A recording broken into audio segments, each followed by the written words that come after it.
This is the Borders of Equality podcast, a podcast about immigration and political economy made at Leiden University. I am Alex Afonso, and in this episode, Emily Wolf, Sami Negash and I welcome Valentina di Stasio to talk about ethnic discrimination on the labour market. Surveys in different countries seem to show that attitudes towards immigrants and ethnic minorities have become more positive over time. But are these attitudes in surveys reflected in actual practices, or are people just more aware of which opinions are acceptable in society? The problem is that practices are difficult to measure. One type of practice that has been studied in the labour market for a long time are hiring practices. Are candidates from ethnic minorities or with an immigrant background less likely to be invited for a job interview? Valentina di Stasio is an assistant professor at Utrecht University. She's been affiliated to the University of Oxford, the Social Science Research Center in Berlin, and the University of Amsterdam.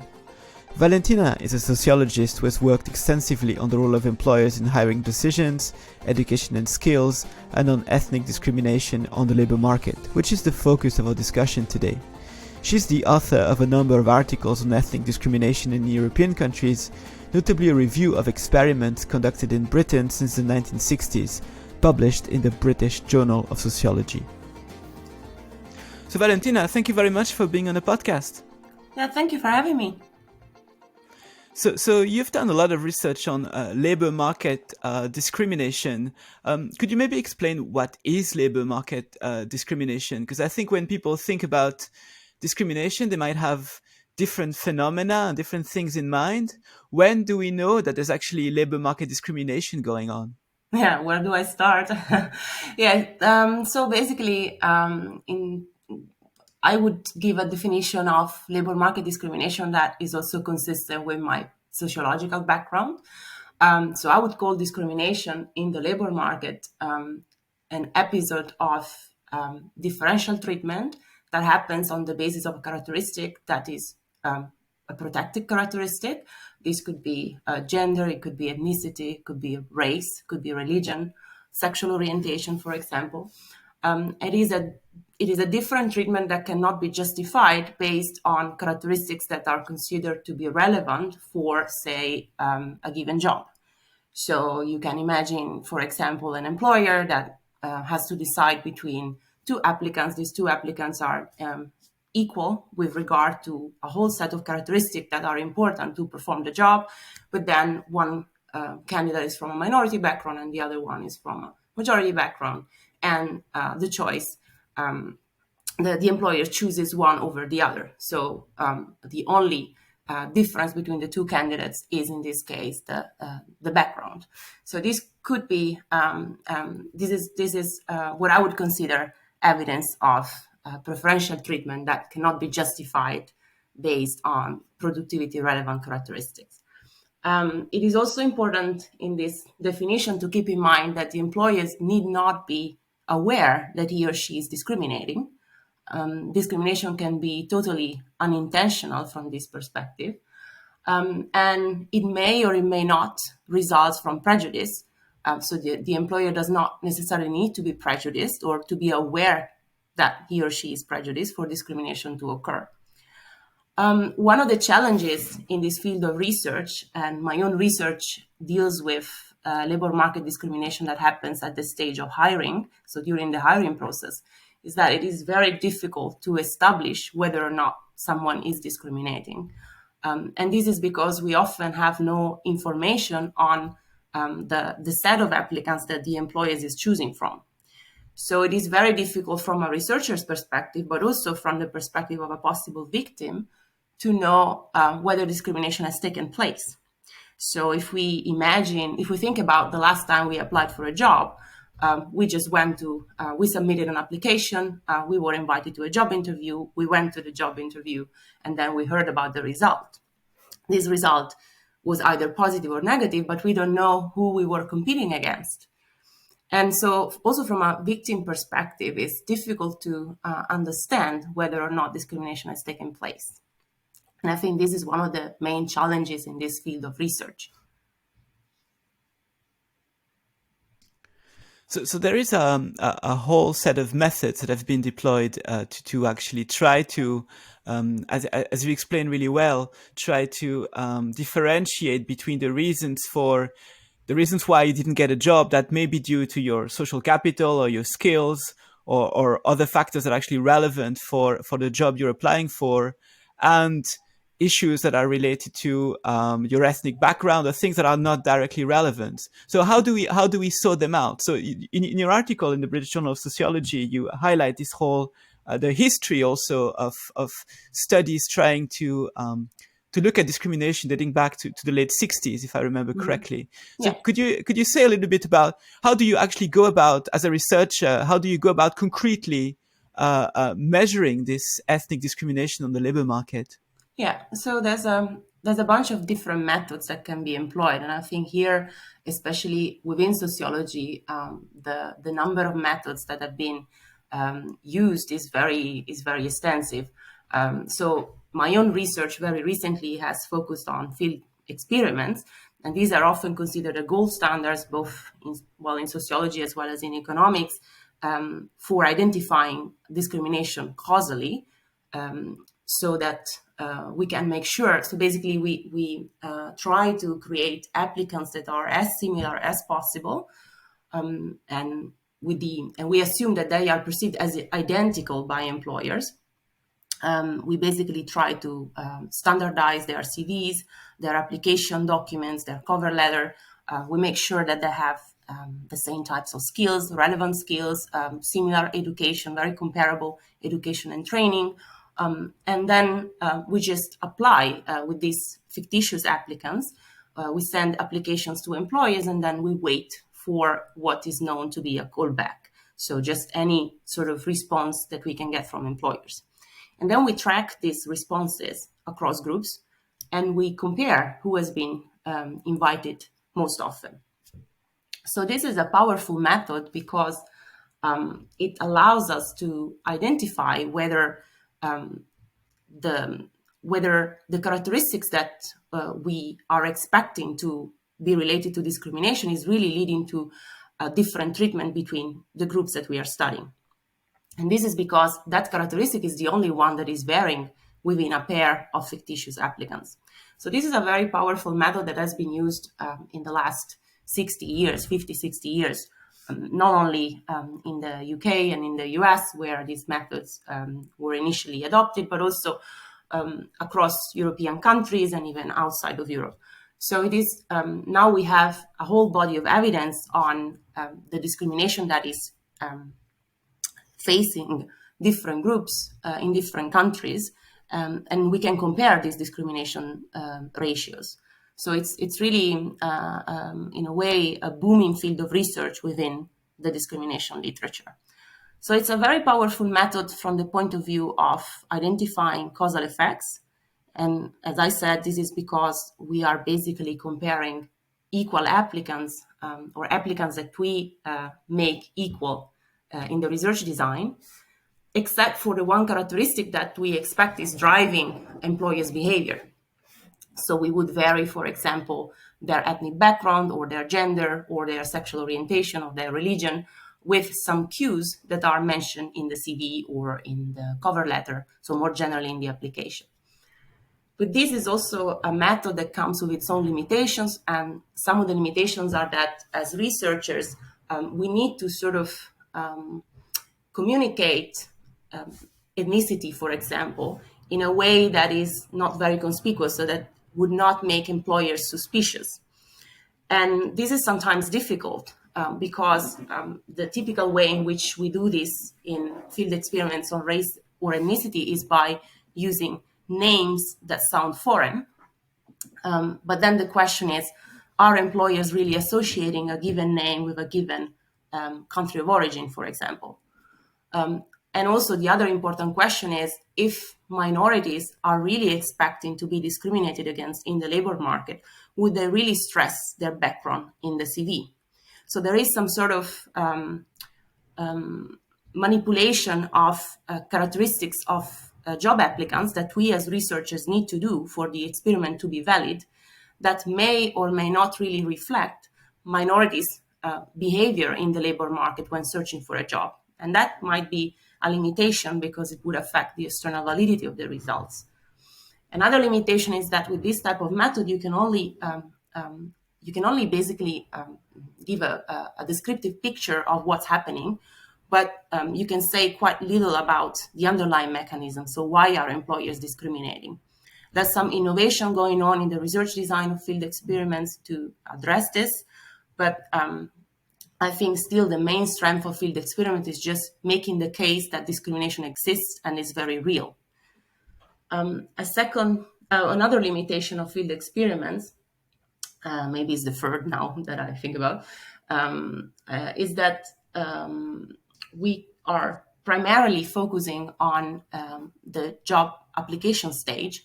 So we send applications and then we wait to be invited for an interview. And when we receive an invitation to an interview, very often the study is then terminated, which simply reply that we are no longer interested for the job. So we don't know what would happen had the candidate actually attended that job interview. So we know very little about what would happen next. Some studies have explored that stage. So basically the job offer stage, what happens after candidates go to a job interview.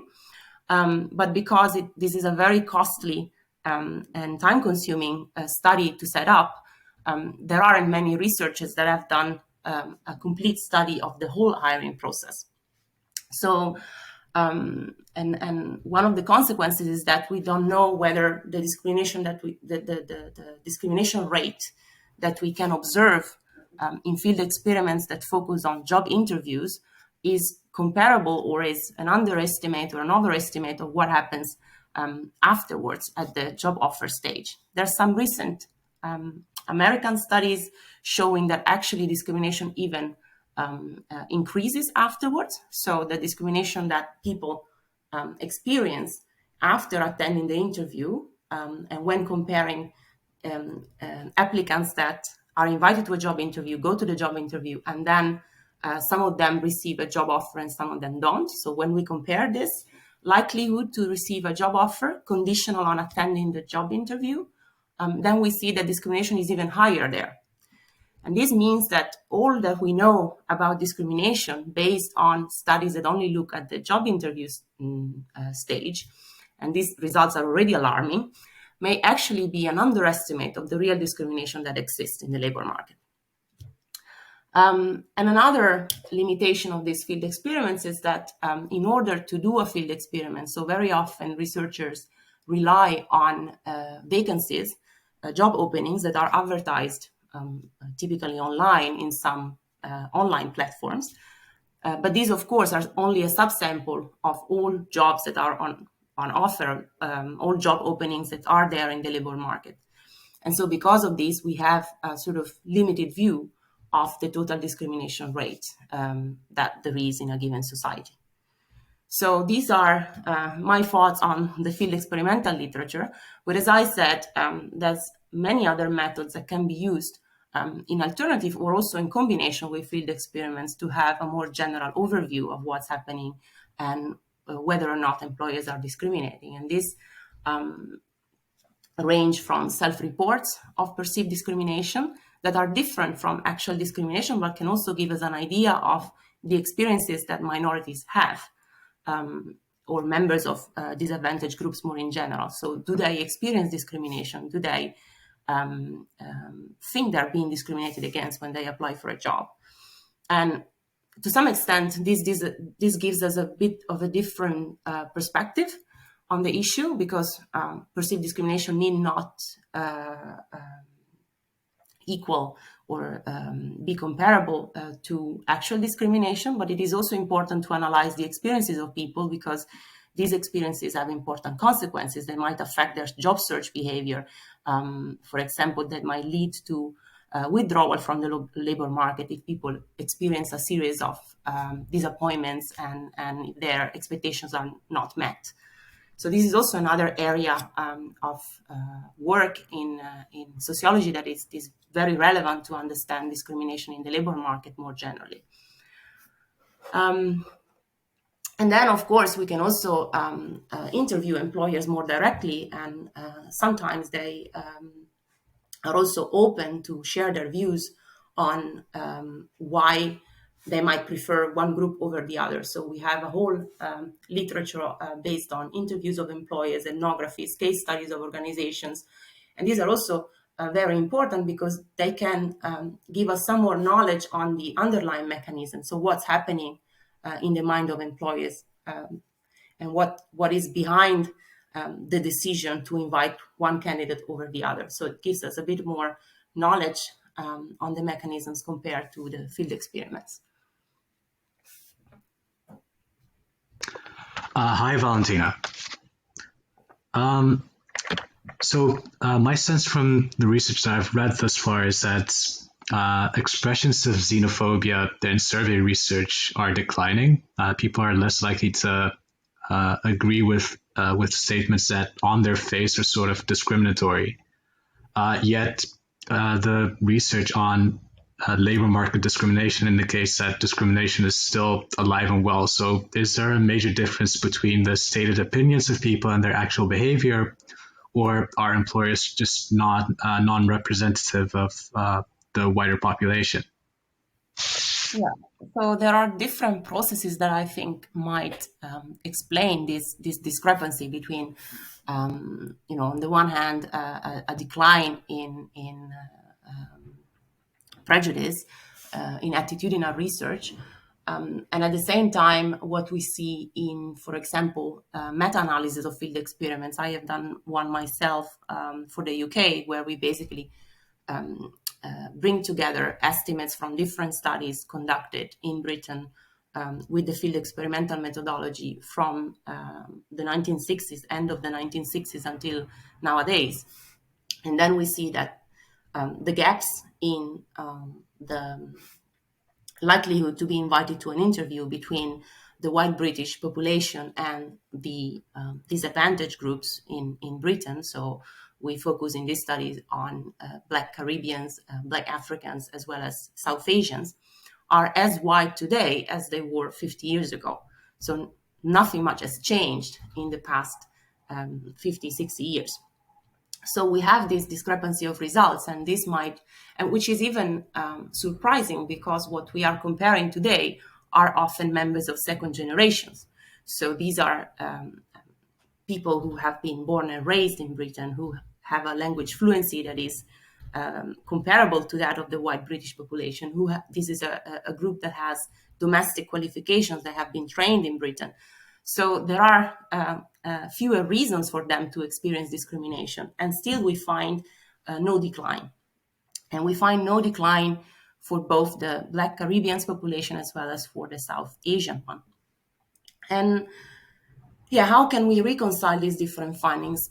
One possibility is that indeed we are looking at a different group. So basically we are selecting on employers, and we are on the one hand selecting on employers in organizations with a specific focus on especially administrative positions, service positions that are often advertised in those online platforms that we have to rely on for this type of studies. Whereas the prejudice research is research done more generally on the population as a whole. So that could be one reason. The other reason could simply be that people are not aware of their biases, so they might not necessarily report to be prejudiced, but still these biases may affect their decision-making in organizations, in their daily decisions on who to hire and who to not hire. So this is one possibility. And this is also more generally a point that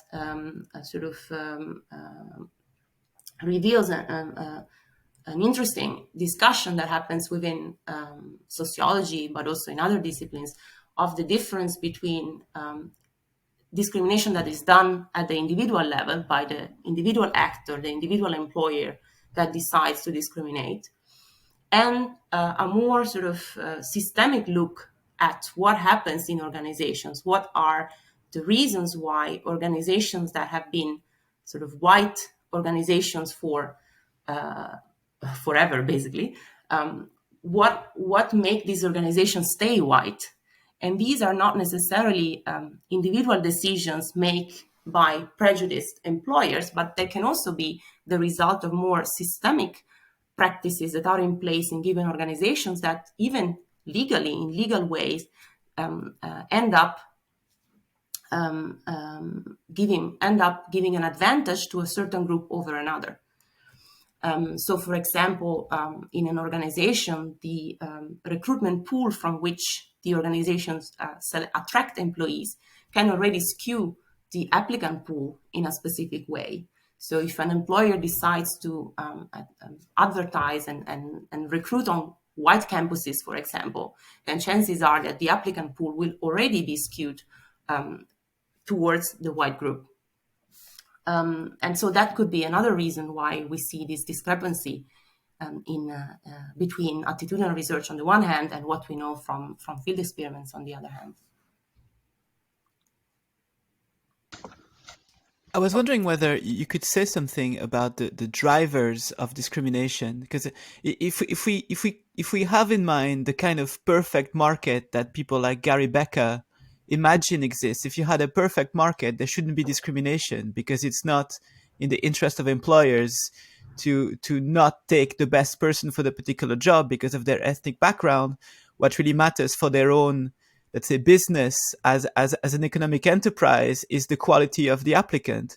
So are there what would be the reasons why employers might want to discriminate? You mentioned some subconscious mechanisms, but would there be some reasons that employers might also verbalize in terms of, my customers will want somebody that looks like them? Or is there any evidence of this kind of conscious discrimination? So to go back to the point you raised about Gary Becker's theory of taste-based discrimination, so that the argument would be indeed that employers have a distaste for specific groups, so they would be willing to incur a cost, to pay a price, as long as they will avoid interacting with these given groups. And so in the long run, if markets are fully competitive, then we should see that discriminatory organizations should go out of businesses. Then we know that markets are not really fully competitive most of the time. So there are information asymmetries, segregations in networks that might affect the flow of information. And so there's a bunch of reasons why, in the long run, discriminatory employers are still in the market. I think in terms of mechanism, so what here is really one example where talking to employers can be really informative. So what we see in studies that are based on interviews with employers, we see that very often employers sort of rationalize their behavior in ways that are inconsistent.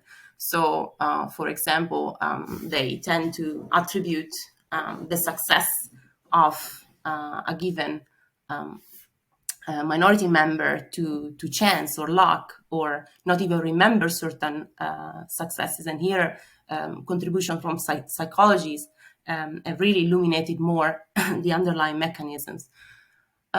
We can also see that very often, even if the minority applicant can really show proof of being fluent in a given language, of having a relevant qualification, the employer still find ways to create differentiations, or simply does not even pay attention to this.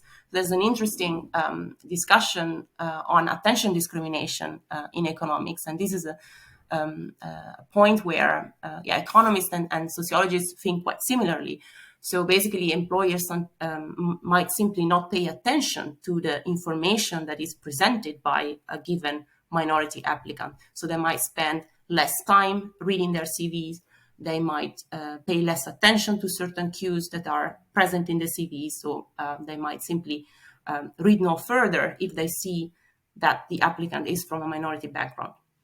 And so this is also one of the reasons why we might see persistence in discriminatory behavior. And as I said, it's also important to keep in mind that the employers need not be aware that their decision is biased. So very often the discrimination that happens in labor market is completely unintentional. And that's also why, if you think of the public debate around discrimination, very often this is centered around eliminating the bad actors, so those employers that are discriminating, which creates a lot of tensions and also a lot of backlash from the dominant groups in society, because they feel directly targeted, when in fact discrimination might also be the result of organizations that are functioning in a completely legal way, but they might be based on structures that consciously or not end up giving an advantage to a specific group. And these structures could be the way in which the recruitment is organized. It could be organizational practices such as who to retain in the organization and who to lay off. And indirectly, these practices might put certain members of specific groups at a disadvantage. So this type of indirect discrimination is also one mechanism that might explain the persistence of discrimination in labor markets. So one explanation that I would think of as explaining this type of discrimination is that the context might matter. So to what extent do things like sectoral differences, occupational differences, or differences across public and private organizations affect the prevalence of this type of labor market discrimination? Yeah, this is an important question, and I also take it as an opportunity to talk a little bit about my recent research, if I may, which is basically a standardized and cross-national field experiment that was run in 6 countries, including the Netherlands. So these countries were the Netherlands, Germany, Norway, Spain, Britain, and the US. And in this project, the GEM project, I collaborated with researchers from other institutions in all these countries to then field simultaneously a field experiment that had exactly the same research design. And in this research design, we focused on different occupations and different institutional contexts. So it was a very important project because it gave us the opportunity to directly compare rates of discrimination across different contexts. And so to test whether or not there are structural conditions or institutions that may facilitate discrimination or make it less likely to occur. And this project was also innovative because compared to the large majority of field of studies where typically the focus is only on a limited numbers of minority groups, we really wanted to compare a large number of groups. So we focus on 35 different minority groups. And so we can really compare how employers react to applications that come from minority groups that really vary in terms of their background, cultural distance to the country of destination, and colonial past, history of relations with colonial history in relation to the country of destination, and so on and so forth. And in this project, we also focus on occupations that differ on a number of characteristics that we thought would be relevant to really show where discrimination can be higher or lower. And in particular, we compared occupations that vary in customer contact. So to what extent the job requires repeated interactions with customers as part of the daily job tasks that need to be performed, and also occupations that varied in skill level. And our reasoning was that if the employer is discriminating because he or she does not want to interact with members of specific groups, and if this is also expected from the customer base, then we should see lower levels of discrimination in jobs that do not really involve a high level of customer contact. And with regard to skill level, we thought that there are occupations that are so specific that require such a high level of technical expertise that employers simply cannot afford to discriminate, because there might be just a few candidates that are able to do the job. And if or there could be simply skill shortages, and so there aren't really enough candidates that apply for the position. So the only candidates available might be candidates from a minority group. So we compare different occupations that vary with regard to both of these dimensions in this project. And what we find is that, yes, discrimination tends to be slightly lower in high-skilled occupations for which very highly specific and technical knowledge is required. Think about, for example, the occupation of programmers, software engineers, IT specialists.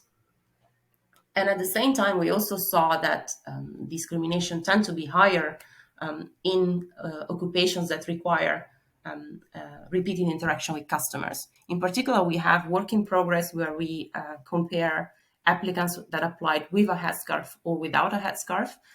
So we are comparing a member of a majority group with no headscarf, and then two fictitious applicants from Muslim countries, one of whom is wearing a headscarf in the application and another one is not. And then in this project, we basically compare the relative disadvantage that is experienced by the two Muslim applicants when applying for jobs, depending on the degree of customer contact that is required in the job. And we find that discrimination against headscarf wearing Muslim females is especially high in those occupations that do require customer interaction. So that sort of that result is consistent with our expectations. In our own research, we haven't really focused much on the public-private sector distinction, simply because it is very difficult to run a harmonized field experiment across countries, focusing on the public sector. The public sector is differently regulated in different countries, and very often extensive background checks are conducted on applicants, and this would really expose us to the risk of being detected by employers, which is what, as a researcher doing field experiments, you're trying to avoid. So we did not include any public sector job in our own study. I know from the other studies that very often we see a higher rate of discrimination in the private sector compared to the public sector. And one of the explanations that is put forward is that the public sector is very often a sector where there are more formalized hiring processes, more accountability, more exposure, and that could justify why rates of discrimination there are lower. So that's what I can say in terms of contextual differences at the level of occupations.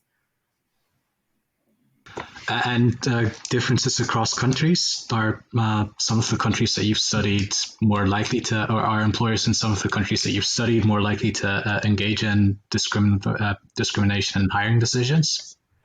Yeah, so that's also another one of the main research questions that we had when we started the study. One thing to keep in mind is that we only analyze 6 countries, and so it's always difficult to really understand what is driving country differences, if country differences are found. One result that might be surprising is that the rates of discrimination that were found in Europe are relatively high. And especially in light of recent events where we have seen a lot of protest in support of the Black Lives Matter movement in the US, but also in other parts of Europe. I think a large part of the public tend to believe that discrimination is especially a problem in the United States. And this is not the case. We see in our field experiments that sometimes candidates have to apply 60% more times than majority candidates in order to receive a similar number of invitations to a job interview. And this gap in the likelihood to be invited varies across countries. And we see that, for example, is about 60% in the UK, is around 30% in the Netherlands. But still, these rates are comparable, if not even higher than the ones that are found in the United States. So we have a problem with discrimination too, and it's important that this problem stays high in the political debate and in the political agenda, that we do something about it. What we found in the GEM project, and I think this is a result that is also consistent with meta-analysis of other field experiments done by other researchers, where you basically pull together different field experiments and you compare rates of discrimination across contexts. So based on their results, and also based on our results, where we basically simply compare rates of discrimination found in our own cross-national study. So in both these types of studies, we see that rates of discrimination tends to be lower in German-speaking countries. And one of the possible explanations for this result is that in German-speaking countries, often applying for a job is a job in itself, because people are required to include a lot of information in their job application. So they include a copy of their certificates from the educational institutions. They also often include references from previous employers, and this is often required so for the application to be valid. As a result, employers in these German-speaking countries have a very large amount of information on which they can base their hiring decisions. And the availability of this information might sort of reduce their concerns that a given minority employee might not be the most qualified candidate for a job. So having more information might reduce their uncertainty. And so this might explain why Germany and German-speaking countries more generally tend to show a lower level of discrimination. Another result that was pretty interesting in our own GEM study was the very high level of discrimination found in Britain. And Britain is among the countries that we study, one of the countries with a more flexible labor market. And it's also a country with a relatively well-developed anti-discrimination policy. So if anything, we were expecting the rate of discrimination to be the lowest in Britain. And this is because when markets are flexible, employers can hire and fire people very easily. So one may expect them to be willing to take the extra risk to hire a minority applicant, because in case that this match turns out to be unsatisfactory, they have the possibility to fire the employee, compared to employers in other countries where this is more difficult and more costly. And also the better developed anti-discrimination legislation led us to expect a lower level of discrimination in Britain. And instead, we found exactly the reverse.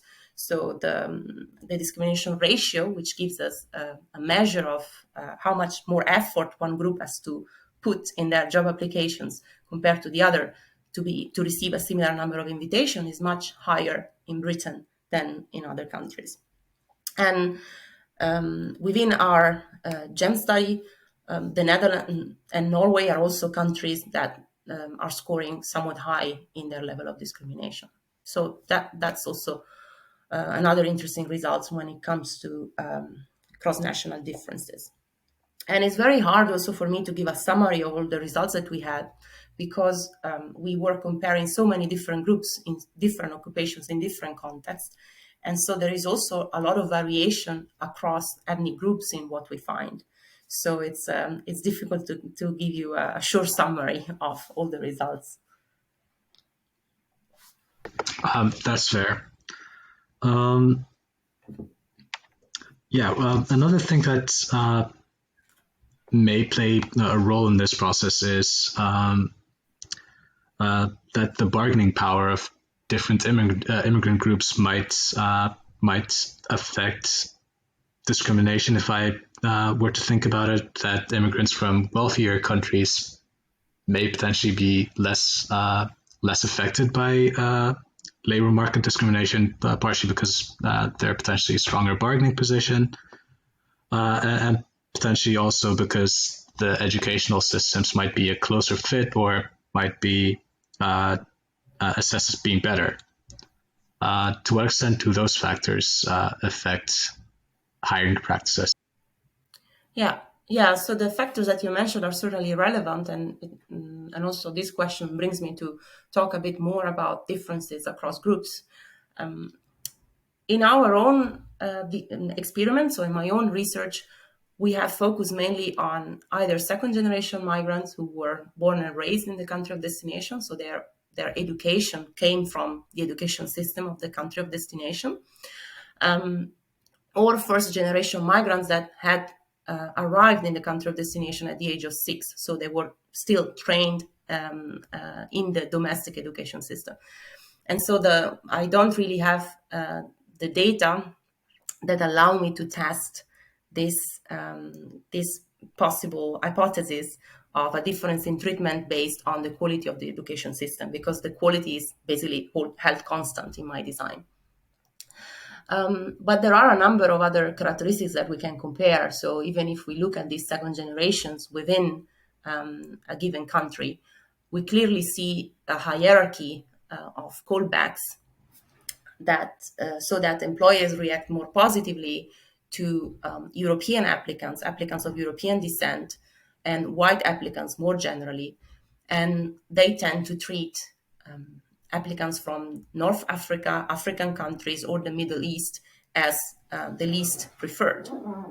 And this brings me to another important issue that we studied in the GEM project, and is the one of Islamophobia or anti-Muslim discrimination more generally, because we see that the groups that are at the bottom of employers' preferences are often Muslim groups or applicants that maybe do not necessarily present themselves as Muslim in the application, but they come from countries where there are large majority of Muslims.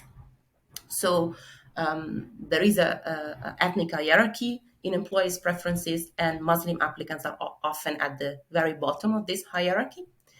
We also see a strong white, non-white divide, stronger in some countries than in others. We are still analyzing this. But in general, those minorities that are either treated just as well as the majority group, or they are discriminated less compared to other minorities, tend to be white minorities. And these are European migrants.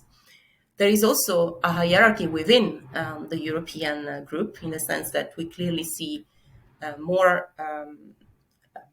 better treatment of Western European migrants compared to Eastern European migrants, and this might also be driven by the way in which migration from Eastern European countries is often portrayed in the media, so in a very negative light.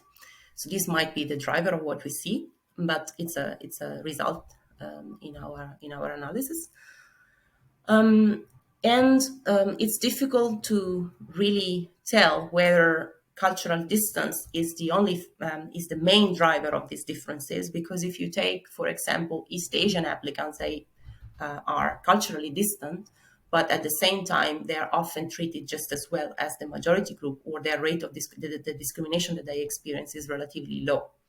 So that, in combination to the fact that the groups at the bottom tend to be groups that are associated with Muslim countries, make me think that rather than simply cultural distance, it is what is driving employers' distaste or reluctance, let's say, to hire members of given group is more of a anti-Muslim predisposition.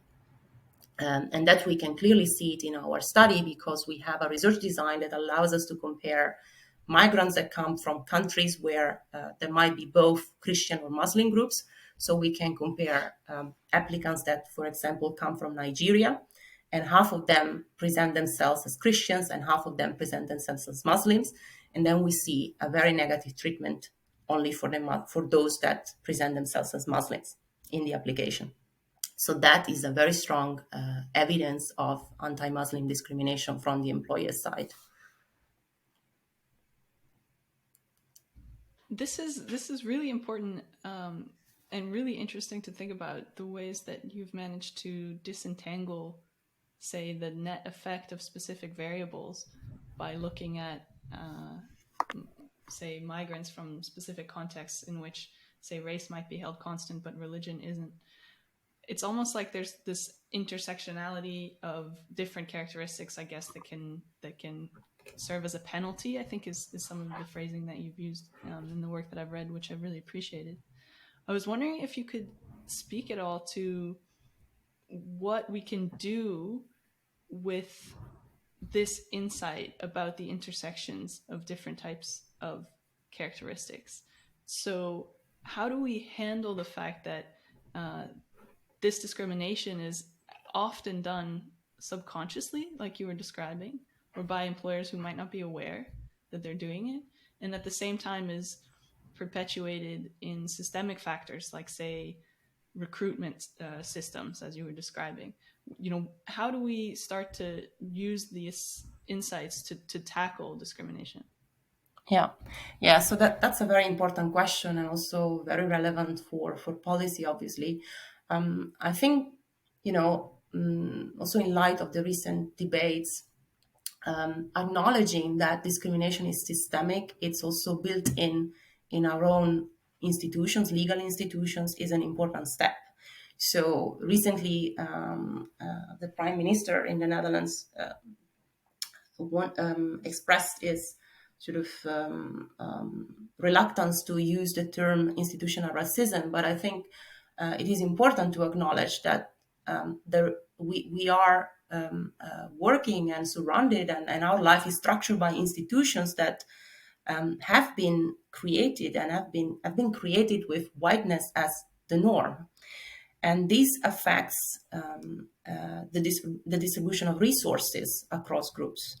So this is an important step, I think, acknowledging that discrimination is the result often of acts that are not intentional, and that go beyond the individual that is involved in a single employer decision in an organization.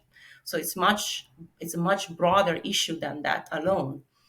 And secondly, I think we need to keep monitoring. So I was once presenting my work, and somebody in the audience said, well, don't we already know this? So we have a long tradition of field experiments that show us that minority groups are being discriminated against. And I said, yeah, sure, we know. But it's important also to realize that this hasn't changed in like 50 years. And it's important to show what the drivers are. And our attempt in the GEM study, for example, was to really try to get closer to them, to like understanding the drivers of discrimination. So is it just about ethnicity in general, or there are certain groups that are especially at a disadvantage? So we need data on this. And for example, recently the SER, I don't know what is the English equivalent. Socioeconomic Council. Yeah, Socioeconomic Council. They introduced, they had this advice of encouraging companies to basically track the composition of their organizations at all levels of the organizational hierarchy, and organization can now collaborate with CBS and have a breakdown of their ethnic composition at different levels of their sort of job classification. So that is very important. It's important to know, to monitor the problem. And we can only do that with reliable data. And so that's certainly very important. There is, of course, a lot of work that needs to be done, and very often the sort of policy implications that are discussed are things like diversity training for managers, which is certainly important, but still remains at the level of the individual actor. So we try to train individuals about their biases so that we expect them to be more reflective, and we expect that they would be better able to control their biases in the future. And this is important, but still it doesn't address the systematic nature of this problem. So we need to really think more about how our institutions work and what are organizational practices that might be totally legal and not thought of with the intention of discriminating, but that still have repercussions on minorities and still keep them at a lower level, and still make sure that they are denied certain jobs. So we have to think more broadly than simply looking at the individual employer making a biased hiring decision. And this implies really taking a very thinking more carefully about what institutional racism is and how it occurs in every aspect of life. So in my own research, I only focus on the result of a job application process. And by design, I already need to keep a lot of things constant, but these things are not constant in real life. So this ceteris paribus condition that researchers really like, because it allows us to have a neat design, is not a feature of our society. So in order to create this fictitious application, I need to give people the same type of education. But we know that there are barriers in access to education, and we know that there's a series of obstacles that members of minority groups encounter along the way. And these are cumulative effects. So the discrimination that I look at the hiring stage is just the end result of all this. So we have to really think more broadly about all these different steps that are at which minorities are at a disadvantage. So, for example, in research, we still know relatively little about how minorities might try to bypass discrimination. So they know that discrimination exists. They might have experienced it themselves. And so how do they react to this? How do they try to sort of strategically improve their own condition? So it's important to have a more two-sided view of this labor market process. If I go back to what you said about there being lower levels of discrimination in German-speaking countries that usually require more information from applicants, would this be a way to address that in some way in other countries where, if we consider that ethnic discrimination relies on stereotypes and mindsets that rely on lower levels of information about applicants. So the lower level of information you provide, the more it leaves room for these stereotypes to actually shape hiring practices. So would requiring more information like German-speaking countries do, would this be a way to actually reduce the room for these ethnic stereotypes to actually play a role in hiring practices? Mm-hmm. Yeah, so I think this is a very reasonable proposal that we could make, or it's a hypothesis in the end that we should test, because it is true that German-speaking countries have a lower level of discrimination, and one of the characteristics that they have is that the amount of information is higher. But at the same time, this is not the only characteristic that vary. So as always, it's very difficult to understand what type of institution is really driving cross-national differences. But in light of what we see in the GEM experiment, as well as in meta-analysis, this is certainly something worth pursuing. So maybe even testing with pilots what happens if more information are required at the application stage. Of course, there is going to be more formalization, and this also possibly increases the effort that the individual employer has to put in the evaluation of an application. But that might be the cost that we should incur in order to have a more equal outcome. So we don't know, but I think in light of the results from this field of research, this is certainly a reasonable policy proposal that could be put forward. Something else that has been analyzed and also piloted in different countries is the use of anonymous applications. So basically, with anonymous application, we simply blank out the background of an employee and a job applicant, so that the employer doesn't even know where this applicant comes from. But then the results from this type of research, and also from the pilots that have been conducted in various countries, is not really consistent. So we do find sometimes a reduction in discrimination, sometimes we find no change, and sometimes we find even an increase in discrimination, which seems counterintuitive, but there might be reasons why this happens. So, for example, there might be other characteristics in the CV that still give away what the background of a certain applicant is. So, for example, participation in certain extracurricular activities, or the fact of living in a very segregated neighborhood. These are all characteristics that might still give away what the real background of an applicant is. And that might explain why we don't really see an effect of this type of policy proposals. Another issue might be that, if you cannot see the background of the applicant, you also might be comparing the CVs of two people, and you can't, as an employer, make this type of reasoning. That is, this applicant is from a minority, but still, given the sort of the disadvantage that he or she usually faces, was still able to get a reasonable education and as a good career track. So this sort of compensatory reasoning from the employer is also prevented.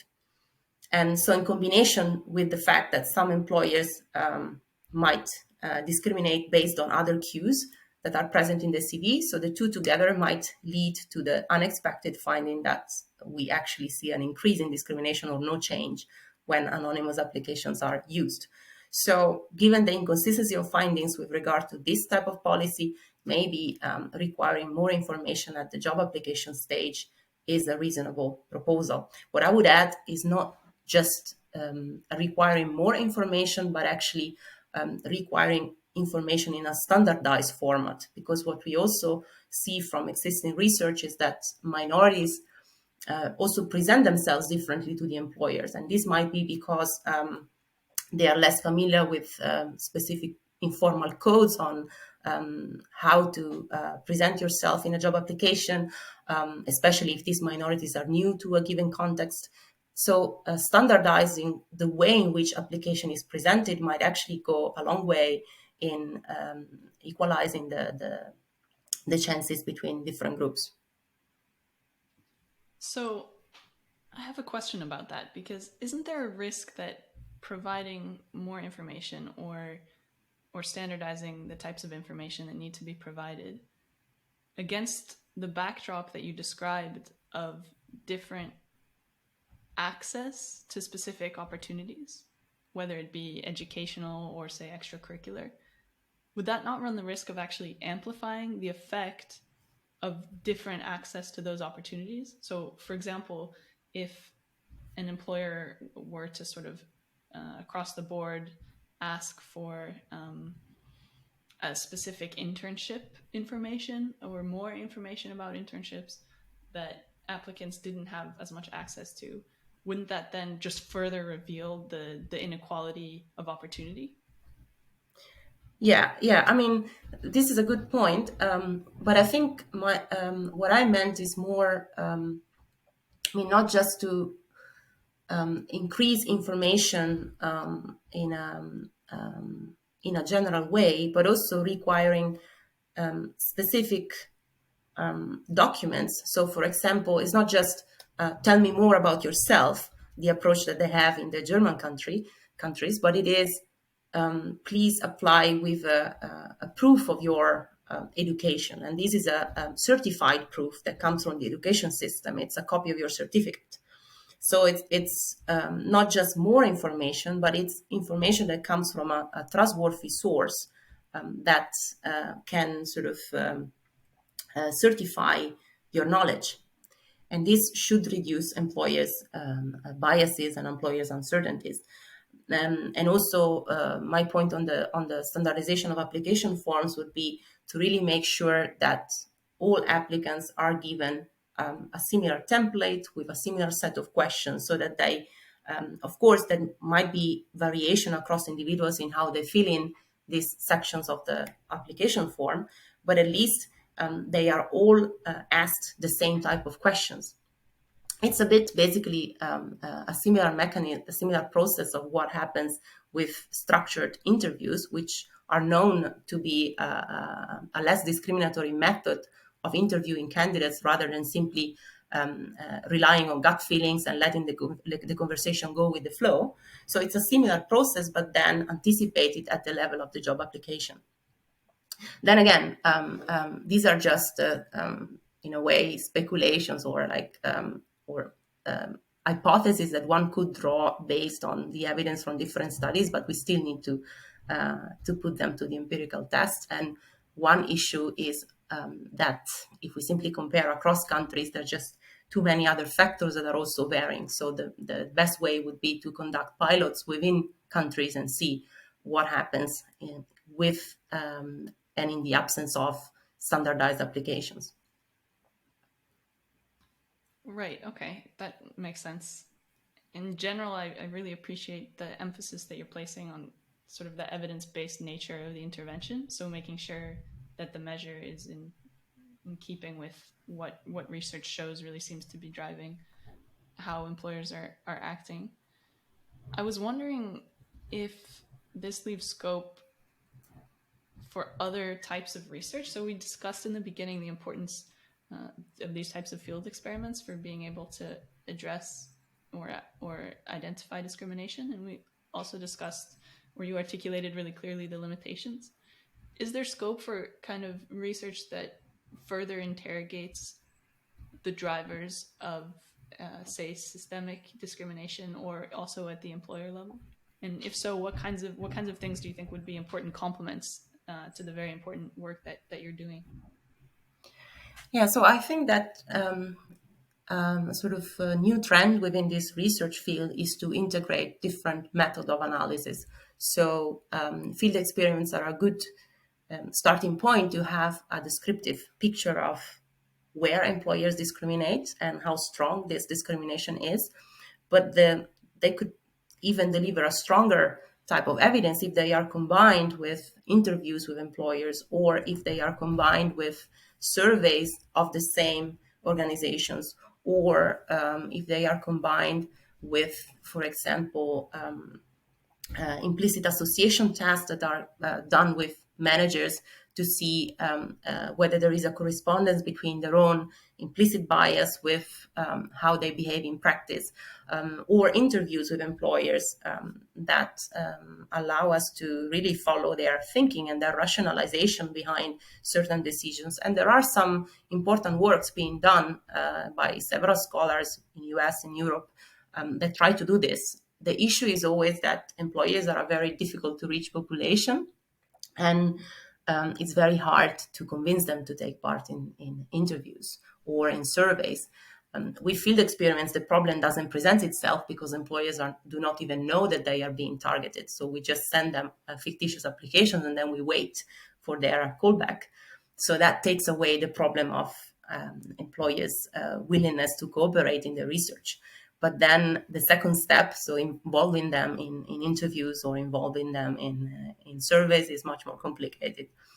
Another thing that can be done, and this is a work in progress I'm doing with other scholars, is to combine the evidence that we get from field experiments with the evidence that we get from general surveys of employees. So rather than looking at employers, only employers try to combine the two sides of the labor market. And in this work, we take basically the discrimination ratios that we obtain from the field experiments as some sort of counterfactual. So it's the hypothetical discrimination that employees or job applicants would face in case they were comparable. So in case all their education was similar and they had similar characteristics on all aspects that are relevant to productivity and so on. And in case they had the same job search behavior, so both of them apply to the employer in the same way. So this is a hypothetical sort of a counterfactual scenario that we then compare with what we see in surveys of employees. So what are the ethnic penalties? This is how these gaps are called in the literature. So what are the gaps in employment outcomes between members of different groups? And these gaps from surveys, to some extent, they capture discrimination, but to some extent, they also capture other differences between the two groups. These are either differences in motivation, perseverance, how they come across in job interviews, for example, but also in job search behavior. How much effort do they put in finding a job, in applying? How do they present themselves to the employer in a CV, and so on and so forth. So by comparing the two, we can sort of disentangle the part that is due to discrimination, because that we have from the field experiments, and try to see what is left. And in a second step, we can then compare to what extent this residual of what is left varies across groups. And what we see in the UK is that there are certain groups, and particularly the Chinese and Indian groups, that bypass discrimination. So based on the field experience, we would expect them to find a much higher discrimination, a much higher disadvantage than the disadvantages we can see from surveys of their employment outcomes. And this means that in one way or another, they can bypass this discrimination that they would otherwise face. Whereas other groups like Black Africans and Black Caribbeans are stuck. So they in the field experience, they have a hypothetical level of discrimination that is just as high as the one that we really see in existing surveys, meaning that they have no way to bypass this discrimination. And our interpretation is that certain groups can better exploit resources that come from their own community. And these resources, these co-ethnic community resources, might be an important source of information flows, an important channel of information flows over job opportunities. But this is really an area of research that still needs to develop much further. So the fact of how we combine evidence from the demand side with evidence from the supply side. And this is our first attempt to do this. But yeah, there's certainly much more that needs to be done. I was just thinking, what would be really helpful about having, say, triangulated field experiments with interviews, for example, would be if those interviews could help dislodge the kind of informal codes that you were discussing before that are really privileged. And then I mean, this is, I imagine, outside the scope of your research, but to sort of try to disseminate these codes better. So kind of just like radically democratizing access to, say, the kinds of social capital that are rewarded in the labor market. Does that seem to kind of track with what you're finding in terms of systemic discrimination? Yeah, I mean, this is an important point you're making. And what we see, not just in the study of race, racial discrimination, ethnic discrimination, but also in the study of class-based discrimination, is that there's this, employers can't really put their finger on what matters during the hiring process. And very often they refer to very vague notions of fit, cultural fit with the organization. And this cultural fit is very difficult to define. So employers themselves can't really tell what is it that they mean and how they assess it. And very often they use proxies for cultural fit, right? The type of extracurriculars that people have done in the past that can give them a signal of how well they would be able to interact in the future with the employer or within the organization. But then if these organizations are predominantly white, and often they are populated by white males, then the type of extracurriculars that help to fit in this organization are also extracurriculars that are not really done by, they're not really followed by members of minority groups. So to some extent, yeah, maybe it would be helpful to really be more transparent about what this cultural fit really means, but it's very difficult to measure and to define it. And also there is a more important problem of differential access to the type of activities that are considered as markers of this fit. One could also think about democratizing access to these opportunities, to these, for example, extracurriculars. But we see in research that dominant groups will try to find other ways to hoard resources and to maintain closure. So I'm not sure that this would be ultimately the solution.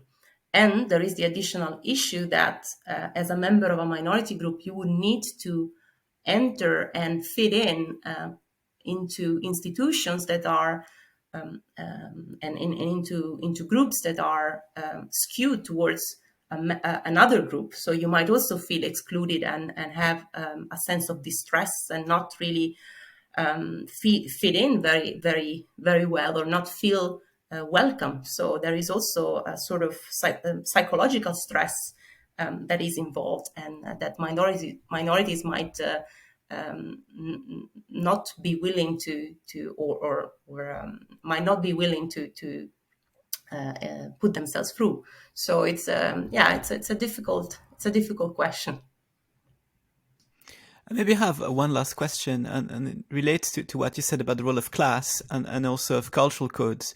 So what is a bit in the background of this question is the research by Sam Friedman and Daniel Laurisson on the class ceiling, which where there are a number of issues that really intersect with your research on ethnic discrimination. And what seemed to me to come out of their research, and it's also what I felt a little bit in some of what you said, is that the more informality there are, and to be very frank, the more bullshit that there is in an organization, the more it leaves room for the privilege of the dominant ethnic group. So what they showed, for instance, is that there's a lot of discrimination going on in television, where the main goal of television is where recruitment is based on sharing a certain set of cultural codes that are inherent to a particular upper white native class, whereas in areas such as finance, where what really matters is performance and how much money you can actually get for your hedge fund,